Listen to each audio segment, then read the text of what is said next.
अयोध्येत रामलल्लाची प्राणप्रतिष्ठा होणार आहे। देशभरात उत्साह आणि भक्तीचं वातावरण आहे। या निमित्तानं लाखो भाविक अयोध्येत दाखल झाले। पंतप्रधान नरेंद्र मोदी यांच्या हस्ते रामलल्लाची प्राणप्रतिष्ठा होणार आहे।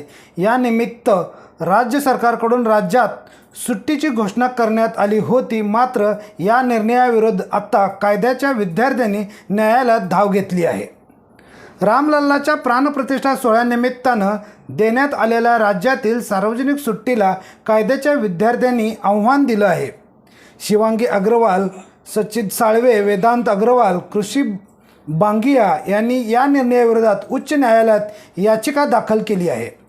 अशा प्रकारची सार्वजनिक सुट्टी केवळ देशभक्तीच्या निमित्तानं देता येऊ शकते, परंतु एका धार्मिक कार्यक्रमासाठी अशा पद्धतीनं सुट्टी जाहीर करणं चुकीचं आहे। या सुट्टीमुळे शैक्षणिक आणि प्रशासकीय कामाचे नुकसान होईल असा दावा या याचिकेच्या माध्यमातून करण्यात आला आहे। सुट्टीकालीन खंडपीठानं यावर सुनावणी तातडीनं करावी अशी मागणी देखील या याचिकेत करण्यात आली आहे। दरम्यान या याचिकेवर आज सकाळी 10:30 वाजता सुनावणी होणार आहे। रणनीती न्यूज चॅनलला आजच सबस्क्राइब करा आणि रहा अपडेट।